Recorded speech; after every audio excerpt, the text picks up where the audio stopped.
Mesdames et messieurs, bienvenue à ce magazine Terreau. Comme promis la dernière fois, nous irons à la découverte de quelques expériences en cours dans certaines localités du pays. À Fatick, à Kolda, à Tambacounda et à Kédougou, où nous nous trouvons présentement. La maîtrise de l'eau constitue l'un des enjeux fondamentaux qui conditionnent le développement du secteur agricole. Nous pouvons avoir l'impression que le Sénégal est dépourvu d'eau, à l'instar des autres pays sahéliens, à cause d'une très longue saison sèche. Mais ce n'est pas du tout le cas. De l'eau, il y en a sous nos pieds, beaucoup d'eau. Et également au nord comme au sud, le pays est traversé par des rivières et des fleuves.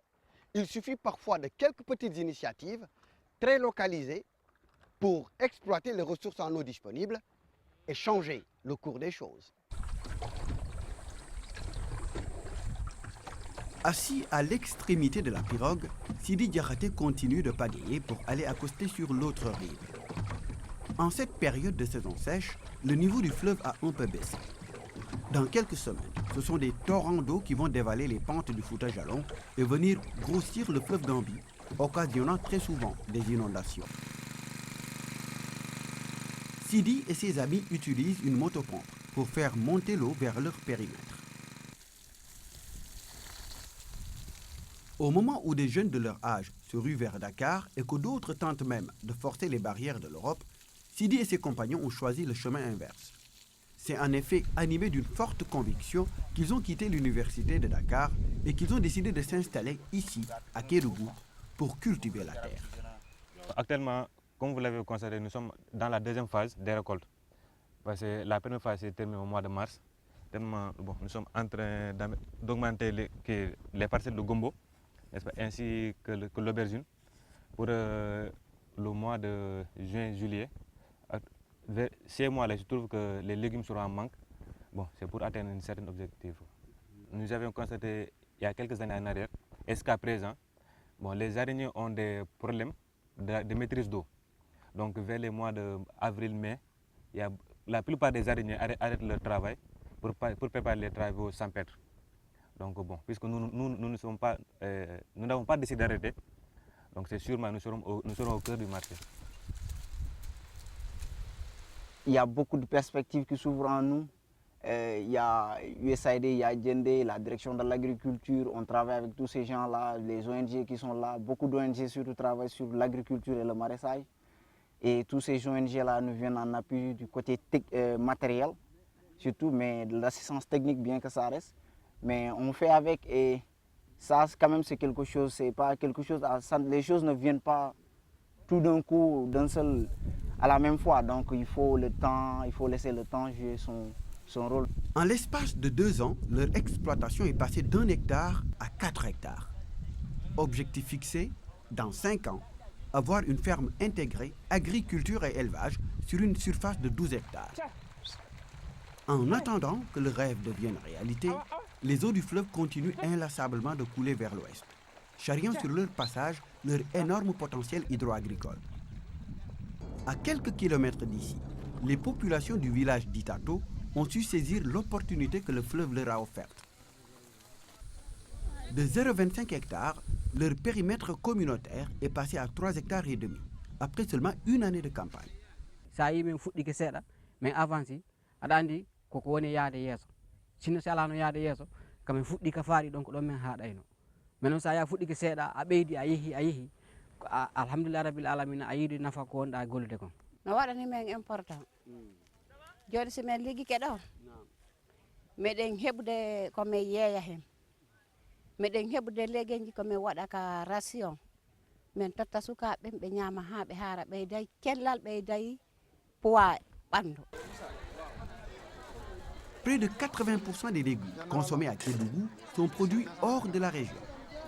Pourtant, les rivières et les fleuves qui arrosent la localité peuvent permettre de corriger le déséquilibre. Nous avons commencé tout au début à faire de petites parcelles presque dans à peu près une trentaine de villages de 0,25 hectares et qui utilisaient l'eau des pluies. Malheureusement, on est dans une zone de socle et on s'est rendu compte que les pluies tarissaient très rapidement. Donc parfois même, les populations ont du mal à finir une campagne. Et sur ce, la coordination nous avait instruit de voir le potentiel qui existe au niveau de Kédougou et de voir maintenant comment on pourra vraiment investir dans ce domaine. C'est en ce sens qu'en juin 2010, une équipe a été envoyée par le PAPIL pour faire une petite étude de prospection dans ces zones qui sont au bord du fleuve et là où, par exemple, on pourra vraiment utiliser l'eau, soit du fleuve Gambie ou bien de la Falémé. C'est à partir de ce moment que nous avons 15 sites ont été retenus à partir de juin 2010. Et Itato a été la première expérience du projet en matière vraiment de culture maraîchère à une échelle beaucoup plus importante que d'avant, c'est-à-dire un peu plus d'1 hectare. Plus à l'ouest, dans la zone de Gouloumbou, l'exploitation agricole en contre-saison est beaucoup plus intense ici que dans le reste de la région. Nous sommes dans la zone de la banane. L'essentiel de la production nationale provient d'ici. Certes, l'eau existe en quantité, mais l'amélioration du système d'irrigation permet de diminuer considérablement les charges. Les 2 GIE du village de Kowar que nous avons rencontrés ont été dotés par le projet d'appui à la petite irrigation locale de micro-asperceurs beaucoup plus efficaces que le système traditionnellement utilisé. Parce que qui avantage dañu bëri parce que qui benn nit sama pompiste day ñëw rek moom kese dans 2 heures de temps mun na irriguer 10 hectares yëpp mu ñibbi kooku mun amoo fenn foo ko mun a irriguer si racole ba nga mun loolu benn nit kooku c'est pas possible kon dañuy wax ne avantage boobu benn avantage la beneen avantage yow mi nga xamante ne waroon nga xëy fii nga gàddu sa racole di roose mun nga dem nga dagg ji ñax kooku avantage la mun nga dem def beneen liggéey mun nga voyager fii nga bàyyi fii sa tool nga dem te day tooy parce que doo jël roose kat kooku tamit wàññi na la parce que amatoo boo fere teggeeku na la avantage yi bëri nañ. Ça les prenait beaucoup de temps donc ce qui faisait que comme du point de vue du temps il perdait beaucoup de temps et aussi par rapport à la consommation du carburant aussi il consommait beaucoup de carburant parce que non seulement il ne maîtrisait pas les quantités par pied, il mettait jusqu'à ce qu'ils soient eux-mêmes satisfaits, mais pas la plante. Parfois, ces aspects-là faisaient quand même, il y avait beaucoup de pertes en termes surtout de coûts. Donc, ce qui faisait qu'en termes de bénéfices aussi, ils ne gagnaient pas tellement beaucoup. Bien vrai que les chiffres d'affaires étaient importants. Après Kédougou, Itato et Kowar, notre prochain arrêt sera Leba, village qui se trouve sur les berges du Sandougou, un affluent du fleuve Gambie. Ayant reçu un appui en petit matériel, les populations ont pu facilement enlever les herbes et permettre à l'eau de remonter sur plusieurs kilomètres. Nous sommes au mois de mai et on se croirait dans le delta du fleuve Sénégal, du riz à perte de vue, qui sera moissonné dans quelques semaines et qui assurera la consommation jusqu'aux prochaines récoltes.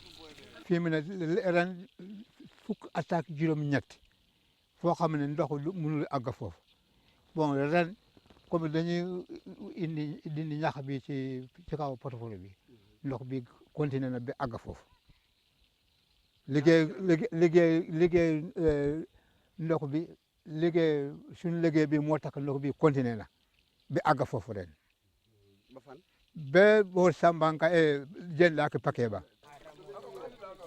Les populations demandent à ce que le travail entamé soit poursuivi pour étendre les surfaces et allier riziculture et maraîchage. Nous sommes au mois de mai et 5 mois après la fin de l'hivernage, il y a encore de l'eau. C'est grâce à ce petit barrage qui se trouve derrière moi que les eaux du fleuve Casamance ont pu être stockées.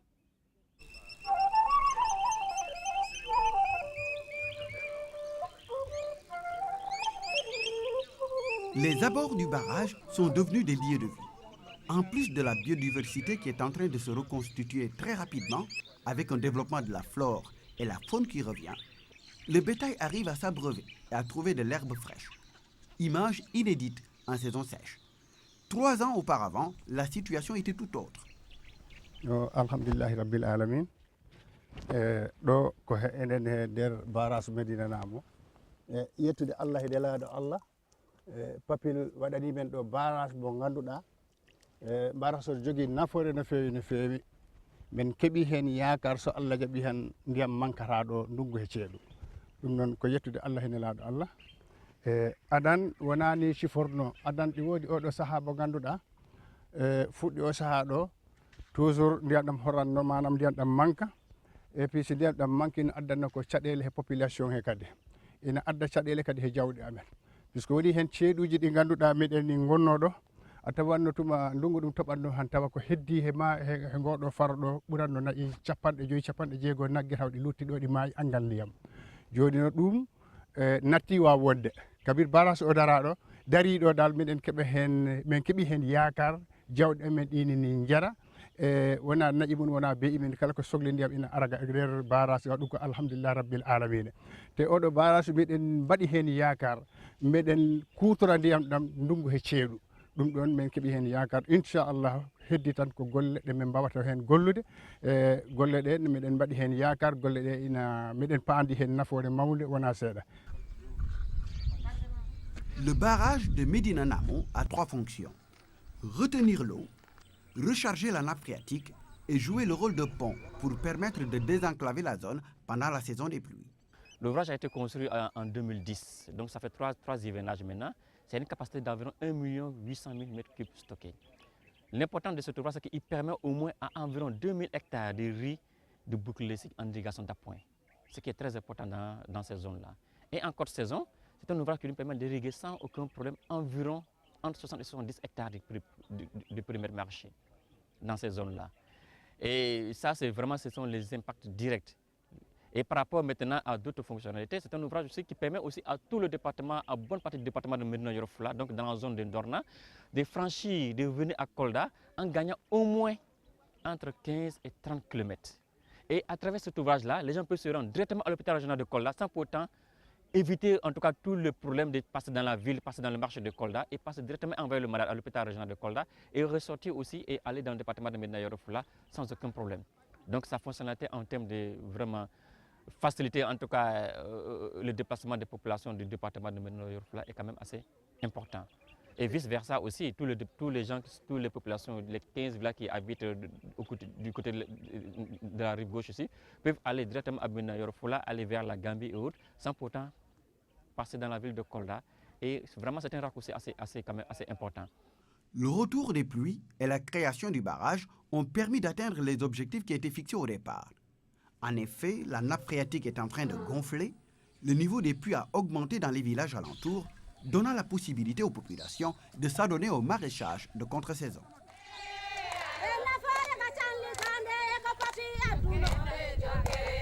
Néanmoins, le phénomène est beaucoup plus impressionnant dans la vallée de Temanto.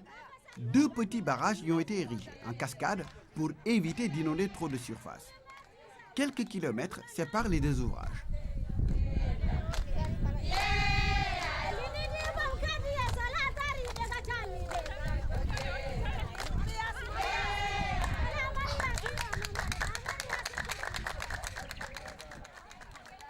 Les populations se sont ruées sur la vallée avec de petites parcelles clôturées pour protéger les cultures contre la divagation des animaux. La production est écoulée au niveau des marchés hebdomadaires, essentiellement à Yaoubé. Depuis que les 2 barrages ont été réalisés, ils ont permis en fait de, disons, sécuriser la culture du riz, parce que avec l'eau qui est retenue, donc on a au moins pu sécuriser le cycle donc du riz. Et ensuite, après la récolte du riz, il y a un plan d'eau qui est là, qui recharge la nappe phréatique et qui en fait a permis justement d'étendre les surfaces maraîchères au niveau de cette vallée. C'est de petites surfaces maraîchères donc à hauteur vraiment familiale, mais une multitude qui fait qu'aujourd'hui, au niveau de cette vallée, on a plus de 40 hectares en réalité qui sont valorisés pendant la saison sèche et avec donc des profondeurs de puits vraiment c'est des puits qui ne sont pas profonds. À peine à 1 mètre, on peut avoir de l'eau, alors qu'avant la réalisation donc des barrages, c'était des séanes, c'est des espèces de séanes qui avaient une profondeur presque supérieure à 5, 6, 7 mètres. Aujourd'hui, à moins de 1 mètre, 1 mètre et demi, vous avez de l'eau. Au niveau du premier barrage, une petite innovation en cours pourrait apporter un petit plus aux populations. Mamadou Girassi est en train d'expérimenter la culture du riz de contre-saison. La pratique pourrait s'étendre et améliorer la sécurité alimentaire. D'habitude, moi après l'hivernage, je n'ai pas tendance à rester dans ce village. Bon, parfois je vais à Dakar aller chercher du boulot et faire de quoi. Mais depuis l'ouvrage de ce barrage, depuis que nous avons de l'eau, vraiment je n'ai plus l'intention de quitter. Je veux vraiment travailler. On est confiant, bon, on pense bien qu'on pourra récolter parce que nous avons fait du digue tout autour là pour retenir de l'eau. C'est à partir de là qu'on j'arrose ces parcelles. Et bientôt, bon, le riz va commencer à sortir dans 10 jours comme ça. Dans 10 jours comme ça, le riz pourra pousser. Et je pense bien le récolter. Ouais.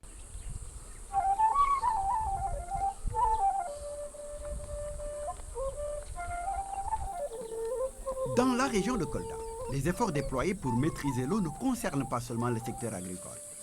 Étant également une région d'élevage, l'abreuvement du bétail a été une préoccupation des populations qui a été prise en compte. 2 mares ont été aménagées, celle de Sare Karfa et la mare de Dabo.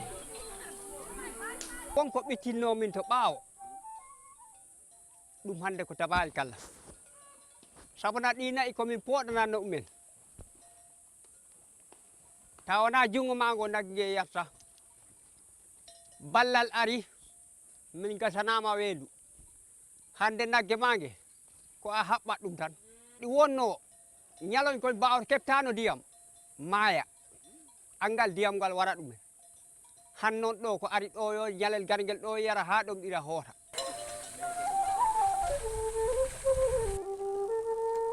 L'existence de ces mares permet non seulement d'éviter les conflits entre agriculteurs et éleveurs, mais favorise également le développement de la biodiversité. Comme les vaches, abeilles et oiseaux viennent étancher leur soie.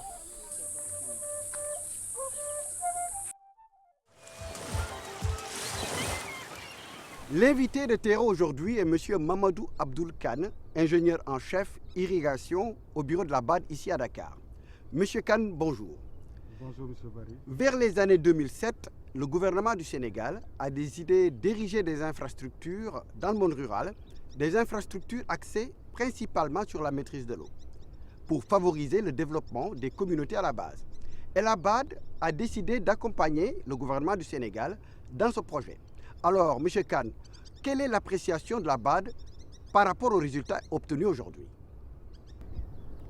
Permettez-moi tout d'abord, M. Barry, de vous remercier, de me donner l'occasion de pouvoir m'exprimer sur ce projet qui est très important pour le Sénégal et notamment pour les populations et également pour la banque.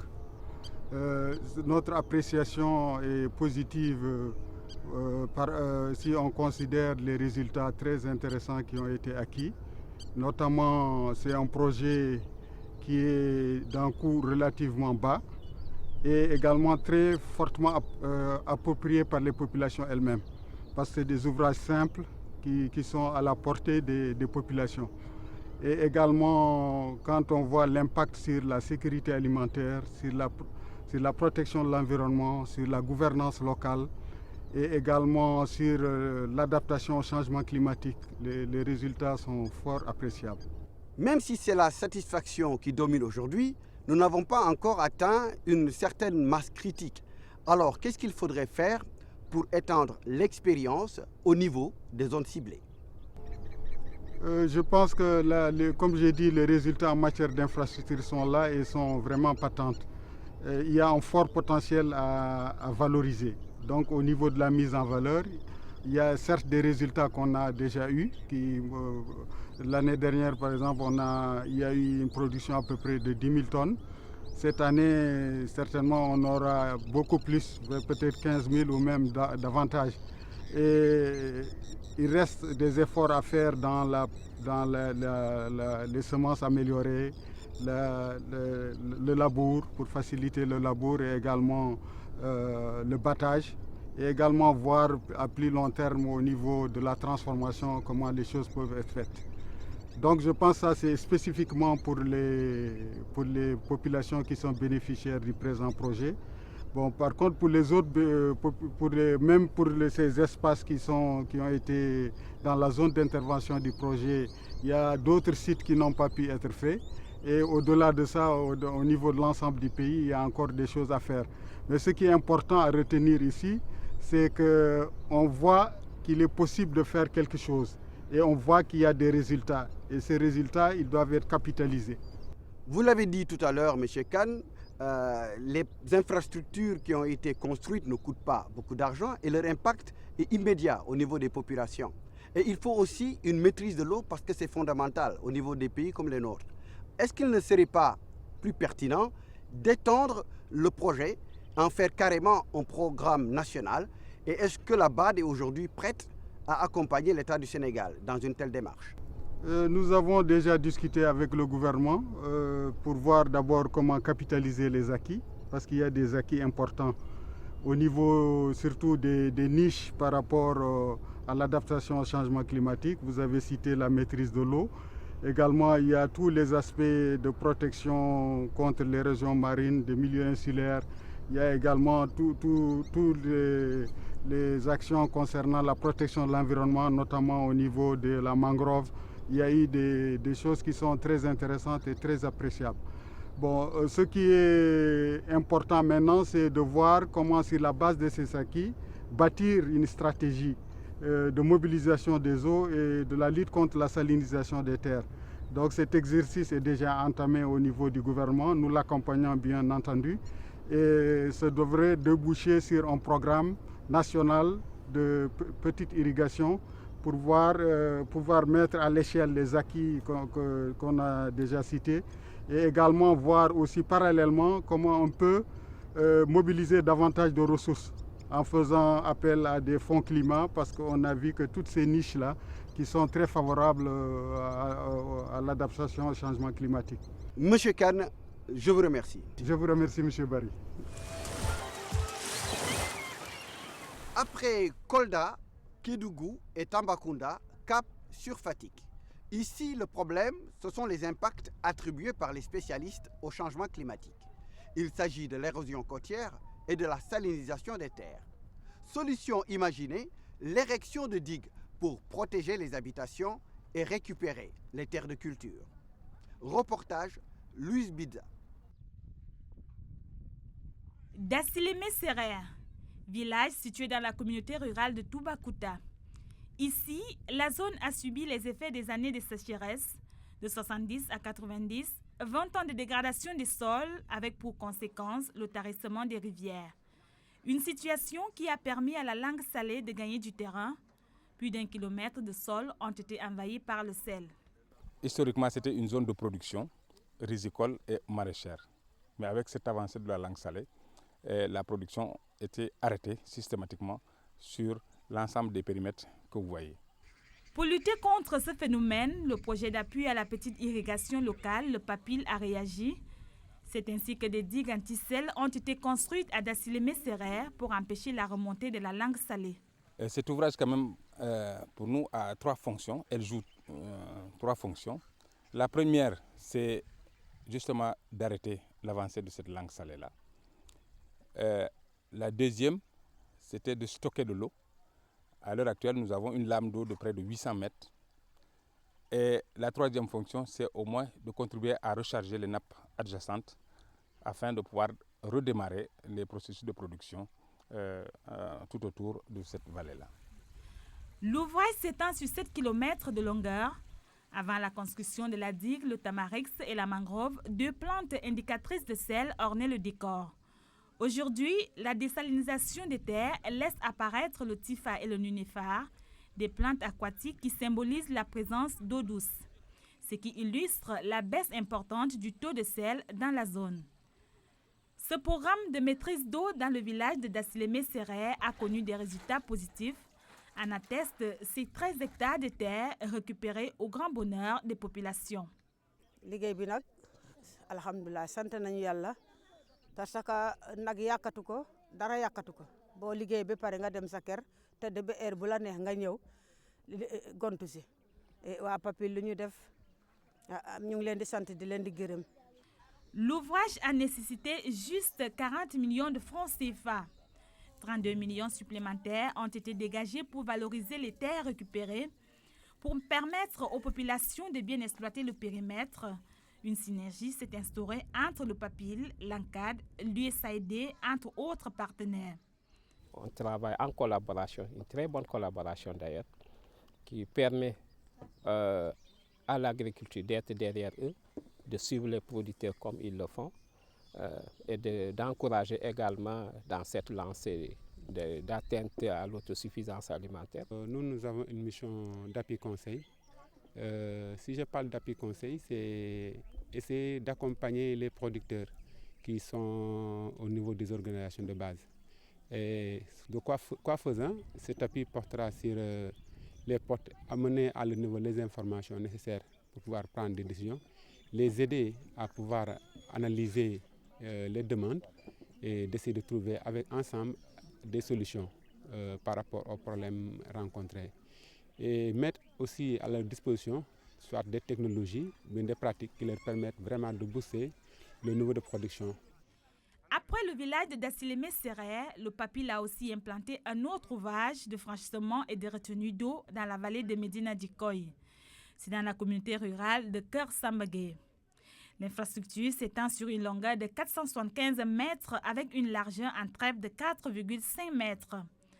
L'ouvrage sert non seulement au franchissement en permettant le désenclavement de la zone, mais il sert aussi à l'irrigation des périmètres agricoles situés en amont et en aval. Au niveau de cet emplacement, ça permet vraiment aujourd'hui de faire bénéficier les populations qui étaient sur la rive droite de pouvoir commercer, mais aussi de pouvoir satisfaire leurs préoccupations au niveau de la communauté rurale de Kër Sambagé, de se considérer comme une population sénégalaise. L'autre aspect, c'est véritablement l'aspect retenu, la retenue d'eau qui est sur place. C'est une retenue qui va permettre de développer l'agriculture dans la zone, avec un potentiel aujourd'hui de 3000 hectares qui sont dominés et qui seront valorisés en riziculture, mais aussi en maraîchage. Et dans ce sens, le PAPIL a entamé 3 périmètres irrigués villageois, presque des périmètres entre 15 à 10 hectares. Et au total, ça fera sur les 14 périmètres 140 hectares. Et 140 hectares donc emblavés en maraîchage, mais aussi une partie en riziculture. Le reste de la collectivité était coupé du reste du pays. Ce qui veut dire que tous leurs besoins se faisaient en République de Gambie. Depuis lors, aujourd'hui même, on vient de m'informer que le poste de santé reçoit près de 300 patients par mois. Et ça ne s'observait pas du tout. L'ouvrage est constitué d'un barrage en remblai argileux protégé par un autre remblai latéritique en aval et des cabillons. Sur le site, un déversoir est aménagé sur sa partie centrale. Le tout a coûté 530 millions de francs CFA. La grande digue anti-sel de Médina Dikoy permettra de la restauration de la biodiversité et la lutte contre les effets néfastes des changements climatiques. Si la salinisation des terres constitue un casse-tête au niveau du continent, le phénomène se pose avec plus d'acuité au niveau des îles. En plus de l'érosion côtière qui empêche les populations de dormir. Nous sommes à Rofongué, village situé dans la communauté rurale de Diernda. Cette communauté rurale regroupe plus de 9 îles. Plus de milliers d'habitants y vivent. Cependant, le problème le plus crucial dans cette île, c'est l'avancée de la mer. Les effets néfastes des changements climatiques ont fini par déloger les populations. À titre d'exemple, ce cimetière, vieux de plusieurs décennies, a été délocalisé. Une situation qui a poussé le PAPIL à ériger des digues de protection insulaire. Les travaux d'implantation ont démarré en janvier 2013. 4 mois ont donc suffi pour stopper l'avancée de la mer, sécuriser les habitations et enfin récupérer les terres de culture. Pendant longtemps, ce sont des populations qui ont été confrontées par rapport à l'avancée de la mer. Et du coup, ils ont sollicité pas mal, en tout cas pendant longtemps aussi, le conseil rural pour qu'elle puisse les appuyer, surtout par rapport aux édifices qui sont menacés face à l'avancée de la mer. C'est une digue qui fait pas 1 km, mais plutôt 640 mètres linéaires au total. Donc pour les deux parties, c'est 640 mètres. Et là aussi, c'est assorti d'études qui ont montré que pratiquement, si on parvient à protéger les 640 mètres, tout le village serait préservé. L'initiative du PAPIL face à l'avancée de la mer est fortement appréciée par les populations de l'île. suñu njëriñ la waxatuma ñun waaye suñu doom yi ak set yi ak setaat yi dinañ dem ñooy fekkee lii bu ëllëgee kon ñu ngi sant yàlla ak yonent bi. dafa bari dëkk yoo xam ne moom géej gi daf koy lekk ba ñëpp a ngi toxu dem foo xam ne moom da ngay sori sax fi nga xam ne sa maakaan bi nga jëkkoon a dëkk kon Papil bu ñëwee di def digg yi kontaan nañ ci bu baax bëggoon nañu itam mu yokku di ñaan ci yàlla jàppale leen ba digg yi continuer di dem rek ba communauté bi yëpp jeex. Dans cette lutte contre la sécurisation des insulaires, un mur de protection fait en béton armé a été implanté. Il a pour rôle de maîtriser l'avancée de la mer pendant la marée haute tout en permettant l'évacuation des eaux de pluie pendant la période hivernale. Pour un montant de 27 millions de francs CFA, la digue de Rofangué va aussi contribuer à la désalinisation des terres cultivables et par ricochet, lutter pour l'amélioration des conditions de vie des populations des îles de Rofangué. C'est ici, à Rofangué, que se termine notre voyage. Merci de nous avoir accompagnés. Nous vous donnons rendez-vous très prochainement sur cette même antenne pour un autre magazine, Terreau.